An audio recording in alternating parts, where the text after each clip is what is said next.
In this video, we're going over the history of the racial abilities of the trolls. We will start off strong with one of the best racials in the history of the game, Berserking. It went through a lot of changes over the course of vanilla. It started off as given a fixed increase to attack and casting speed, but could only be triggered while under 20% health and had a 2-minute cooldown. In patch 1.22, it had a minor bug fix as shamans were able to use it even while not below 20% health for some reason. Shortly later in patch 1.4, it was reworked, where it now increased attack and casting speed by 25%, but it increased your damage taken by 10%, and instead of only being usable below 20% health, it could only be used after you were critically hit. Although in the very next patch, it was clarified in the tooltip that they meant melee critical hit. Finally, in patch 1.9, it was reworked again to what we all recognize it as in Classic, costing either a bit of mana, energy, or rage, whatever you had it. It was also raised to a 3-minute cooldown from 2 minutes, to fit with its missing health theme. It now increased your attack and casting speed by 10 to 30% based on how much health you were missing for 10 seconds. This change also took it off the global cooldown, allowing you to macro in with your other DPS cooldowns, making it quite a powerful racial. During vanilla, most of the higher end players were on the Alliance, but through the years on private servers, this ability was theory crafted to perfection, where in PvE, trolls would take off all their gear to decrease their maximum HP, then put it all on right as the fight was about to start, and because your health wouldn't automatically increase when gear was put on, they would then pop the Berserking right as the fight started to get more value out of Berserking, and maybe even get a second use of it depending on the length of the fight, although this may really anger your healers. These days, the classic community speedruns raids, so some fights don't even last 1 minute, let alone 3. But this is still a fun interaction. Moving on, we have Regeneration, which was very good back in the day. It gave you a 10% to your health regen in combat, while also overall increasing your health regeneration by the same amount. The best PvP use of this is rogues who can vanish to gain a bit of time to get some health back while their enemy sits stunned. But in PvE, it is quite a nice little heal to ease the burden on your healers, even if the heal overall was incredibly minor. It is also fantastic for questing, as back in vanilla, health regen was really low. So slow that melee classes often needed to eat food every 2 to 3 pulls. That meant this extra generation allowed trolls to level faster than others, and while it was only 10%, it does add up quick over the time it takes to level. Funny enough, the racial was thought of as useless originally in vanilla WoW, and its value wasn't really gleaned until Classic developed a meta. Next up, we have the Beast Slayer, and this also helped increase leveling speed slightly. What it did was increase the damage the troll dealt to beasts by 5%. Although there are not many beast mobs in endgame content vanilla, it did at least have some uses in AQ, Nax, Molten Core, and a ton of uses in ZG at least. Lastly, we have Throwing and Bow Specialization, which increased the troll's throwing and bow skills by 5 respectively. Like other weapon racial skills, these made your attacks with the chosen weapon less likely to miss. And while throwing weapons were more of a minor thing, almost all the best endgame weapons for hunters were bows. This made trolls the best hunters for Horde and PvE content, in addition to trolls having the highest space agility out of the Horde races, and second only to Night Elves as a whole. There is only one change to troll racials in the Burning Crusade, that being a rework of all weapon skill racials. This included throwing and bow specialization. Range skills like these were changed from a +5 weapon skill to a 1% crit increase while using the weapons. Meanwhile, melee weapons were changed to just give some bonus expertise. Wrath of the Lich King saw a few more changes than what the Burning Crusade provided. First off, a new racial was added to the trolls called the Voodoo Shuffle. It passively decreased the duration of all movement and parrying effects by 15%. This worked on roots and snares, but oddly enough not stuns, as those remain the domain of the orcs with their hardiness racial. Berserking also saw a couple of changes in the expansion. First, in patch 3.2, it was changed so that instead of giving scaling attack and casting speed buff based on missing health, it gave a flat 20% to attack and casting speed instead.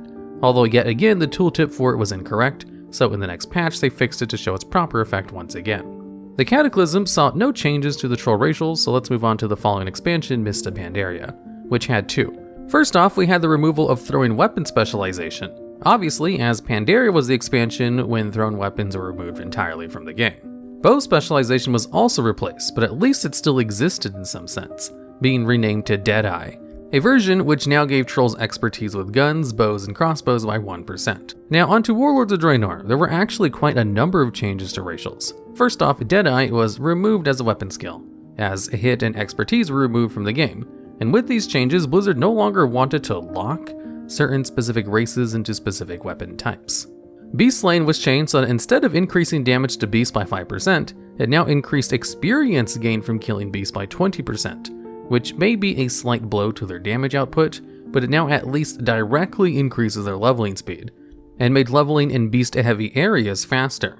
Berserking was also changed to now give 15% haste down from 20%. It is now also called haste instead of attack and casting speed, although it has pretty much the same effect. And followed by patch 6.2, the Voodoo Shuffle was buffed by 5%, now reducing the duration of movement and parent effects by 20% rather than 15%. And the troll racials have not really changed much since BFA. However, what did happen in Battle for Azeroth was the troll racials actually played a very important part for the race to world first on Jaina. You see, Jaina had an ability in the fight called Chilling Touch, which she would stack on the whole raid with a number of abilities, and if it ever got to 20 stacks, then the player would be frozen solid and have to be DPS'd out by the other players. The way to manage this was by using flame barrels and by triggering the freeze at times when the raid could break you out together. However, the stacks technically counted as a snare, so the racial Voodoo Shuffle would lower its duration by 20%, which meant troll players had the option to just let the stacks fall off by expiring. This obviously wasn't supposed to be an option for managing the stacks, but it made parts of the fight so much easier that top guilds paid for their entire raid team to race change to trolls just to deal with the Chilling Touch mechanic easier, leading to a world first kill by method, which thankfully was an option available to both factions as alliance were transformed into Horde for this fight. Later on, Blizzard changed this so trolls couldn't gain this advantage anymore, and since then there haven't been any real changes to troll racial since. However, going back to BFA quick, with patch 8.1.5, the Zandalari trolls were added to the growing list of allied races, and while the racials have not seen any adjustments, they were added to the game as the troll allied race, so we'll cover them here now, as they have not been around long enough to get their own video. First off, they have City of Gold. This is a passive ability that gives the Zandalari 2% more gold when they loot anything. Super simple and rather nice too. There's even an add-on to see how much extra gold you get when looting mobs. Next up, we have the Pterodact Swoop, which on a 15-minute cooldown gives you the effect of the Goblin Glider with the pterodactyl visual, which slows your fall and lasts for 2 minutes while flying you forward. Next, we move on to the combat racials. First, we have Embrace of the Loa. To understand this, it requires a bit of background. Trolls as a whole worship these beings called Loa, and by doing so, they're granted boons, including the Zandalari Troll, which have various shrines to various Loas within Zuldazar, their major city. This racial allows the Zandalari to interact with these shrines and receive a permanent minor buff, although you can only have one. The buff you get depends on which shrine you interact with Akunda giving healing spells additional healing, Bomsamdi giving damage abilities bonus shadow damage that heals for the bonus shadow damage dealt, Gonk increasing movement speed by 5%, Kimball giving your damaging abilities a chance to cause your target to bleed for 6 seconds, stacking 3 times, Kragwa, which causes your max health and armor to increase upon taking damage, and Paku, which gives your damaging abilities a chance to increase your crit by 4% for 12 seconds. Yes, quite a lot of Loa, and for sure the coolest, most in-depth and customizable racial we've ever seen, while also being the ability with the longest cooldown in the game currently with a 5-day cooldown, and basically allows Zandalari players to choose which racial stat bonus they want. Lastly, we have Regeneratin, which is arguably the strongest Zandalari racial. What it does is, on a 2.5 minute cooldown, you channel for 6 seconds and regain 100% of your health. This can be interrupted by damage at least, however paladins who get low on it can pop a Divine Shield, and then use this to get back to full health uninterrupted before resuming the fight. On the PTR before it went live, this ability was going to be a 4-second channel that could not be interrupted by damage, meaning it could only be stopped with some sort of CC, and with only a 1.5 minute cooldown, which was so broken that the player base and Blizzard agreed upon nerfing it, leading to the 6-second channel with a 2.5 minute cooldown and breaking on any form of damage. And that is the history of all troll racials from vanilla to Shadowlands.